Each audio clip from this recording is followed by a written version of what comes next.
महिलाओं के खिलाफ हिंसा उन्मूलन के लिए अंतर्राष्ट्रीय दिवस कब मनाया गया? तो ये अभी 25 नवंबर को मनाया गया। तो उस क्वेश्चन का बी ऑप्शन सही है। अभी एक डेटा आया है और इस डेटा के अकॉर्डिंग दुनिया भर में हर 10 मिनट में एक महिला की डेथ हो जाती है। तो महिलाओं के खिलाफ हिंसा उन्मूलन के लिए अंतर्राष्ट्रीय दिवस ये 25 नवंबर को मनाया जाता है। जो महिलाओं के खिलाफ हिंसा होती है, लैंगिक हिंसा होती है, उस जिस तरह की भी हिंसा होती है, उस सभी हिंसा के उन्मूलन के लिए ये मनाया जाता है। अच्छा, अभी 1 नवंबर को विश्व शाकाहारी दिवस मनाया गया और 5 राज्यों का स्थापना दिवस मनाया गया। ये 5 राज्य हैं केरल, कर्नाटक, मध्य प्रदेश, छत्तीसगढ़, हरियाणा। इन 5 राज्यों का स्थापना दिवस 1 नवंबर को मनाया गया और पुडुचेरी मुक्ति दिवस भी 1 नवंबर को मनाया गया। इसके अलावा एक और मुक्ति दिवस होता है गोवा मुक्ति दिवस, वो 19 दिसंबर को मनाया जाता है। 3 नवंबर को विश्व जेलीफिश दिवस मनाया गया। 5 नवंबर को विश्व सुनामी जागरूकता दिवस मनाया गया। 6 नवंबर को युद्ध और सशस्त्र संघर्ष में पर्यावरण के शोषण को रोकने के लिए अंतर्राष्ट्रीय दिवस मनाया गया। 7 नवंबर को राष्ट्रीय कैंसर जागरूकता दिवस मनाया गया। 8 नवंबर को विश्व रेडियोग्राफी दिवस मनाया गया। 9 नवंबर को राष्ट्रीय कानूनी सेवा दिवस मनाया गया। 10 नवंबर को विश्व विज्ञान दिवस मनाया गया। 11 नवंबर को राष्ट्रीय शिक्षा दिवस मनाया गया। 12 नवंबर को विश्व निमोनिया दिवस मनाया गया। 13 नवंबर को विश्व दयालुता दिवस मनाया गया। 14 नवंबर को विश्व मधुमेह दिवस मनाया गया। 15 नवंबर को जनजाति गौरव दिवस मनाया गया। 16 नवंबर को राष्ट्रीय प्रेस दिवस और अंतर्राष्ट्रीय सहिष्णुता दिवस मनाया गया। 17 नवंबर को अंतर्राष्ट्रीय छात्र दिवस मनाया गया। 18 नवंबर को राष्ट्रीय प्राकृतिक चिकित्सा दिवस मनाया गया। 19 नवंबर को विश्व शौचालय दिवस और अंतर्राष्ट्रीय पुरुष दिवस मनाया गया। 20 नवंबर को विश्व बाल दिवस मनाया गया। 23 नवंबर को एनसीसी दिवस और राष्ट्रीय काजू दिवस मनाया गया और 24 नवंबर को लाचित दिवस मनाया गया। तो नवंबर में अब तक इतने इंपॉर्टेंट डे बनाए गए हैं, ये आपको याद रखने हैं। और मैं आपको बोलता हूँ, डेली मॉर्निंग में उठकर सबसे पहले अपने लिए एक टारगेट फिक्स करो। चाहे छोटा सा ही टारगेट फिक्स करो, लेकिन डेली मॉर्निंग में उठकर सबसे पहले अपने लिए एक टारगेट फिक्स करो और फिर अपना पूरा दिन उस टारगेट को अचीव करने में लगा दो। आपकी लाइफ ऑटोमेटिकली अच्छी हो जाएगी। नेक्स्ट क्वेश्चन है, हाल ही में बीईएल यानी कि भारत इलेक्ट्रॉनिक्स लिमिटेड और सैफरन इंक ने कहाँ हैमर प्रिसिजन गाइडेड वेपन बनाने के लिए समझौता किया है? तो बीईएल और सैफरन इंक ने हैमर प्रिसिजन गाइडेड वेपन बनाने के लिए समझौता किया है और ये वेपन बनेंगे भारत में। तो इस क्वेश्चन का सी ऑप्शन सही है। अब भारत, तो ये है मैप में भारत। भारत की यूपीआई सिस्टम ने वीजा को पीछे छोड़ा है। हेनले पासपोर्ट इंडेक्स में भारत अब 85 नंबर पे है और सिंगापुर पहले नंबर पे है। भारत की साक्षरता दर बढ़कर अब 80.9% हो गई है। भारत में कुल रामसर स्थलों की संख्या 94 हो गई है। इसमें एक गोकुल जलाशय, दूसरा उदयपुर झील और तीसरा गोगाबील झील जुड़ा है। ये तीनों बिहार के जुड़े हैं। अच्छा, वर्ल्ड प्रेस फ्रीडम इंडेक्स में भारत 151वें नंबर पर रहा और नॉर्वे पहले नंबर पर रहा। 18वां ब्रिक्स समिट भारत में प्रस्तावित है। 19वां ब्रिक्स समिट चाइना में प्रस्तावित है और 17वां ब्रिक्स समिट हो चुका है। 17वां ब्रिक्स समिट कहाँ पे हुआ है? ब्राजील के रियो डी जेनेरियो में। कहाँ पे? ब्राजील के रियो डी जेनेरियो में। अच्छा, भारत दुनिया का छठा सबसे बड़ा पेटेंट फाइलर बनकर उभरा। भारत ने पहला क्वांटम डायमंड माइक्रोस्कोप विकसित किया।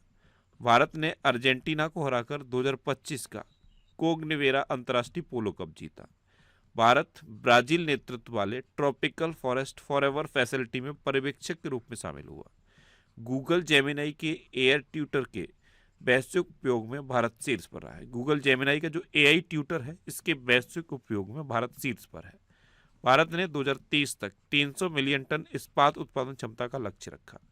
वित्त वर्ष 2024-25 में भारत ने अमेरिका से सबसे अधिक एफडीआई प्राप्त किया। आईसीसी महिला विश्व कप 2025 ये भारत ने दक्षिण अफ्रीका को हराकर जीता है। अच्छा, भारत दुनिया भर में सड़क नेटवर्क के मामले में दूसरे नंबर पे है। मेट्रो रेल नेटवर्क के मामले में तीसरे नंबर पे है। स्मार्टफोन के निर्यात के मामले में भी तीसरे नंबर पे है।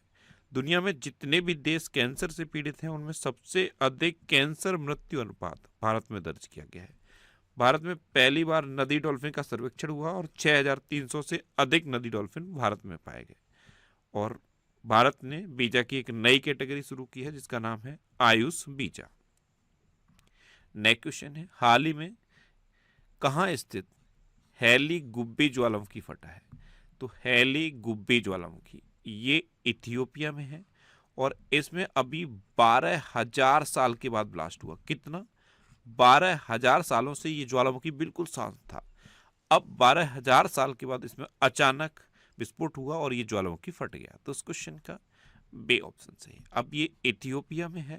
देखो ये इथियोपिया में है, देखो ये है इथियोपिया।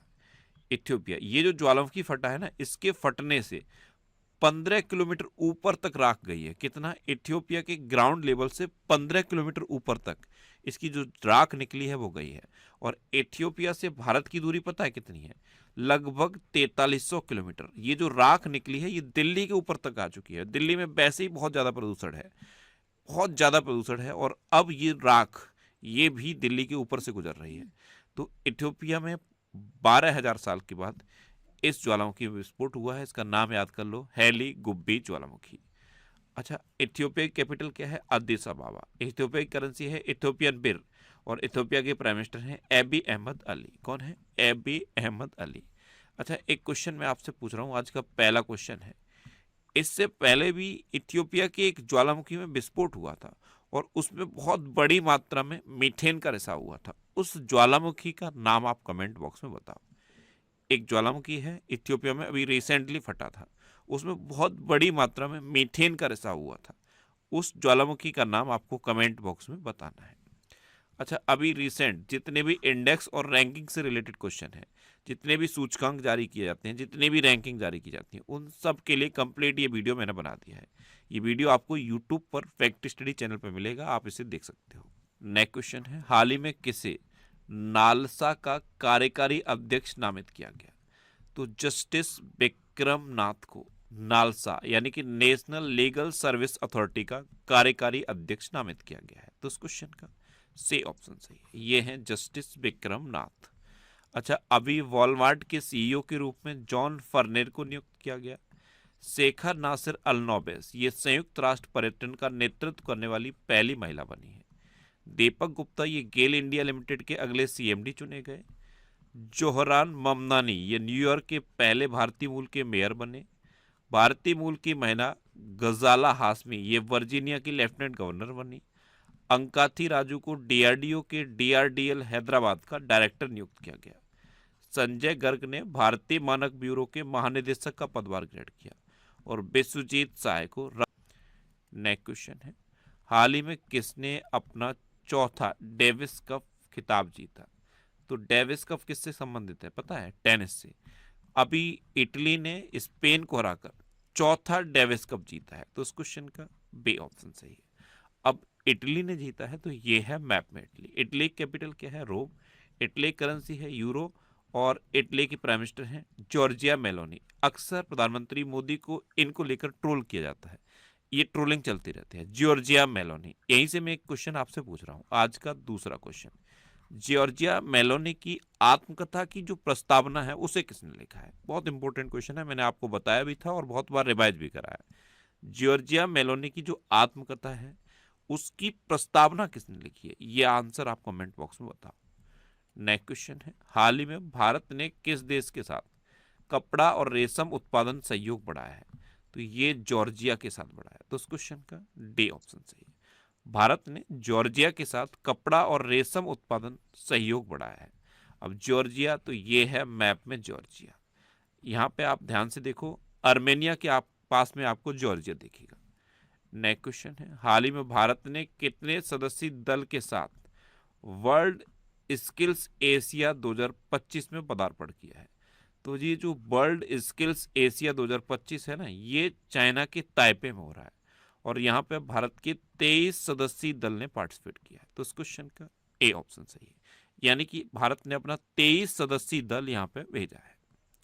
नेक्स्ट क्वेश्चन है, हाल ही में किस राज्य सरकार ने 25 नई चीनी मिलें खोलने की घोषणा की? तो ये बिहार सरकार ने की है। बिहार सरकार ने अब 25 नई शुगर मिल खोलने की घोषणा की है। तो इस क्वेश्चन का बी ऑप्शन सही है। अब बिहार तो ये है मैप में बिहार। बिहार की कैपिटल है पटना। बिहार के चीफ मिनिस्टर हैं नीतीश कुमार और बिहार के गवर्नर हैं आरिफ मोहम्मद खान। देखो, जनसंख्या के हिसाब से भारत का तीसरा सबसे बड़ा राज्य है बिहार, और क्षेत्रफल के हिसाब से 12वां सबसे बड़ा राज्य है बिहार। बिहार में वाल्मीकि नेशनल पार्क है। लीची और मखाना के उत्पादन में बिहार पूरे देश में नंबर 1 पे है। अच्छा, 22 मार्च को बिहार का स्थापना दिवस मनाया जाता है। और मैथिली भाषा ये इकलौती बिहारी भाषा है जिसे संविधान में दर्ज किया गया है। और बिहार की सबसे ऊंची पर्वत चोटी कौन सी है? माउंट आंग। अच्छा, बिहार की गोगाबील झील ये भारत की 94वीं रामसर साइट बनी। बिहार के गोकुल जलाशय और उदयपुर झील को रामसर वेटलैंड के रूप में नामित किया गया। ये 3 नए जुड़ गए हैं, इसीलिए तो 94 हो गए अब। एशिया के प्रमुख साहित्यिक उत्सव उनमें का तीसरा संस्करण पटना में आयोजित हुआ। प्रधानमंत्री मोदी ने बिहार की 75 लाख महिलाओं के खाते में 10-10 हजार रुपए भेजे। पूरा इलेक्शन इसी पे चर्चा हो रही है। अच्छा, न्यायमूर्ति पीवी बजंतरी ने पटना हाईकोर्ट के मुख्य न्यायाधीश के रूप में शपथ ली। बिहार के मुख्यमंत्री ने बेरोजगार स्नातकों के लिए 1,000 रुपए मासिक भत्ते की घोषणा की। मरियम फातिमा ये बिहार की पहली महिला फिडे मास्टर बनी। और कृषि निर्यात को बढ़ावा देने के लिए एपीडा ने बिहार में पहला कार्यालय खोला है। अच्छा, एक क्वेश्चन बिहार के बारे में आपसे पूछ रहा हूँ, कमेंट बॉक्स में आंसर बताना। ये आज का आपका तीसरा क्वेश्चन होगा। अभी बिहार चुनाव से पहले गृह मंत्री अमित शाह ने बिहार के किस जिले में जानकी मंदिर की आधारशिला रखी? उस जिले का नाम आप कमेंट बॉक्स में बताओ। ये आज का तीसरा क्वेश्चन है। ये जितने भी क्वेश्चन मैं पूछता हूँ इनका आंसर लिखा करो, और इस वीडियो को आप मॉर्निंग में देखने की हैबिट बना लो। अगर इतनी सी हैबिट आप बना लोगे तो आपका किसी भी एग्जाम में करंट अफेयर्स का एक सिंगल भी क्वेश्चन गलत नहीं होगा। मॉर्निंग में जैसे ही आपकी आंख खुलती है, बिस्तर छोड़ने से पहले इस वीडियो को देखने की हैबिट बनाओ। आपका किसी भी एग्जाम में करंट अफेयर्स का कोई भी क्वेश्चन गलत नहीं होगा। नेक्स्ट क्वेश्चन है, हाल ही में ली सून जे का 91 वर्ष की आयु में निधन हुआ है। वे कौन थे? तो ये दक्षिण कोरिया के एक प्रतिष्ठित अभिनेता थे, ली सून जे। ये थे ली सून जे, और अभी 91 वर्ष की आयु में इनका निधन हो गया है। तो हाल ही में किस देश ने 16 साल से कम उम्र के यूजर्स के लिए सोशल मीडिया पर बैन लगाने की घोषणा की? ये बैन अगली साल से लग जाएगा, और ये घोषणा मलेशिया ने की है। तो इस क्वेश्चन का बे ऑप्शन सही है। अब मलेशिया ने की है तो ये है मैप मलेशिया। मलेशिया कैपिटल क्या है? कुआलालंपुर। मलेशिया करेंसी है मलेशियन रिगट, और मलेशिया के प्राइम मिनिस्टर हैं अनवर इब्राहिम। नेक्स्ट क्वेश्चन है, किसने लोकनायक फाउंडेशन साहित्य पुरस्कार 2025 जीता है? तो ये बेला माला सिमन्ना ने जीता। तो इस क्वेश्चन का से ऑप्शन सही है। ये एक तेलुगु लेखक हैं बेला माला सिमन्ना। इन्होंने लोकनायक फाउंडेशन साहित्य पुरस्कार 2025 जीता है। अच्छा, अभी फॉक्स नेशन द्वारा 2025 का पैट्रियट ऑफ द ईयर पुरस्कार मेलानिया ट्रंप को प्रदान किया गया। प्रतिष्ठित प्रिंसेस ऑफ ऑस्ट्रेलियस स्पोर्ट्स अवार्ड 2025 से सेरेना विलियम्स को सम्मानित किया गया। मनोहर पारिकर युवा वैज्ञानिक पुरस्कार 2025 ये डॉक्टर साई गौतम गोपाल कृष्णन को प्रदान किया गया।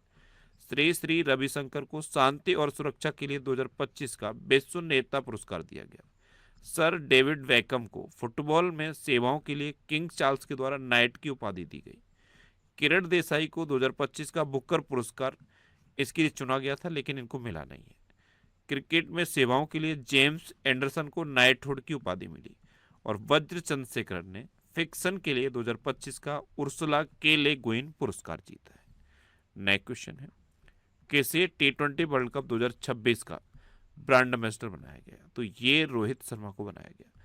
अभी टी20 वर्ल्ड कप होना है, टी20 वर्ल्ड कप 2026, और इसके लिए रोहित शर्मा को ब्रांड एम्बेसडर बनाया गया। तो उस क्वेश्चन का बी ऑप्शन सही है। अच्छा, अभी केंद्रीय स्वास्थ्य एवं परिवार कल्याण मंत्रालय का पहला मानसिक स्वास्थ्य राजदूत दीपिका पादुकोण को नियुक्त किया गया। संजू सैमसन को इंग्लिश प्रीमियर लीग का आधिकारिक एम्बेसडर नियुक्त किया गया। शुभांशु शुक्ला को विकसित भारत बिल्डाथॉन 2025 का ब्रांड एम्बेसडर बनाया गया। एशियाई टेबल टेनिस चैंपियनशिप 2025 का ब्रांड एम्बेसडर शरद कमल को नियुक्त किया गया। लेवाइस ने आलिया भट्ट को अपना ब्रांड एम्बेसडर बनाया। स्केचर्स ने मोहम्मद सिराज को अपना ब्रांड एम्बेसडर बनाया, और जोमेटो ने शाहरुख खान को अपना ब्रांड एम्बेसडर बनाया। नेक्स्ट क्वेश्चन है, ओमान ने किसकी मदद से ओमान सेट फर्स्ट नामक अपना पहला सैटेलाइट लॉन्च किया है? तो ये एयरबस की मदद से ओमान ने अपना पहला satellite Oman set first launch किया? तो उस क्वेश्चन का ए ऑप्शन सही है। अब ओमान तो ये है मैप में ओमान। ओमान की कैपिटल है मस्कट। ओमान की करेंसी है ओमानी रियाल और ओमान के सुल्तान बायोमास पैलेट प्लांट का उद्घाटन किया है। तो ये हरियाणा में किया। किसने किया? केंद्रीय मंत्री प्रहलाद जोशी ने। तो उस क्वेश्चन का बे ऑप्शन सही है। अब हरियाणा में किया है तो ये है मैप में हरियाणा। हरियाणा कैपिटल है चंडीगढ़। हरियाणा के चीफ मिनिस्टर है नायब सिंह सैनी और हरियाणा के गवर्नर हैं प्रोफेसर असीम कुमार घोष। कौन है? प्रोफेसर असीम कुमार घोष। अच्छा, राष्ट्रपति द्रौपदी मुर्मू ने अंबाला एयरबेस से फाइटर जेट में उड़ान भरी। ये क्वेश्चन मोस्ट इंपोर्टेंट है, जब भी आता है मैं आपको बताता हूँ। आपसे जरूर पूछा जाएगा कि राष्ट्रपति द्रौपदी मुर्मू ने राफेल जेट में किस एयरबेस से उड़ान भरी? तो आंसर होगा अंबाला एयरबेस। गृह मंत्री अमित शाह ने मानेसर में एनएसजी के विशेष अभियान प्रशिक्षण केंद्र की आधारशिला रखी। भारत का पहला क्यूआर आधारित ट्रैफिक चालन भुगतान कियोस्क गुरुग्राम में स्थापित किया गया। नितिन गडकरी ने सोनीपत में भारत के पहले electric truck battery swapping station का उद्घाटन किया। हरियाणा सरकार ने महिलाओं के लिए लाड़ो लक्ष्मी योजना को मंजूरी दी। हरियाणा ने चौथी सब जूनियर अंडर 15 राष्ट्रीय मुक्केबाजी चैंपियनशिप जीती। प्रोफेसर असीम कुमार घोष को हरियाणा का नया राज्यपाल घोषित किया गया और हरियाणा में एशिया की सबसे बड़ी जंगल सफारी बनेगी। अच्छा, हरियाणा नेक्स्ट क्वेश्चन है। हाल ही में S&P ने फाइनेंस ईयर 2025-26 में भारत की जीडीपी ग्रोथ कितने प्रतिशत रहने का अनुमान लगाया? तो ये 6.5% रहने का अनुमान लगाया। तो उस क्वेश्चन सी ऑप्शन सही है। नेक्स्ट क्वेश्चन है। हाल ही में केंद्रीय मंत्री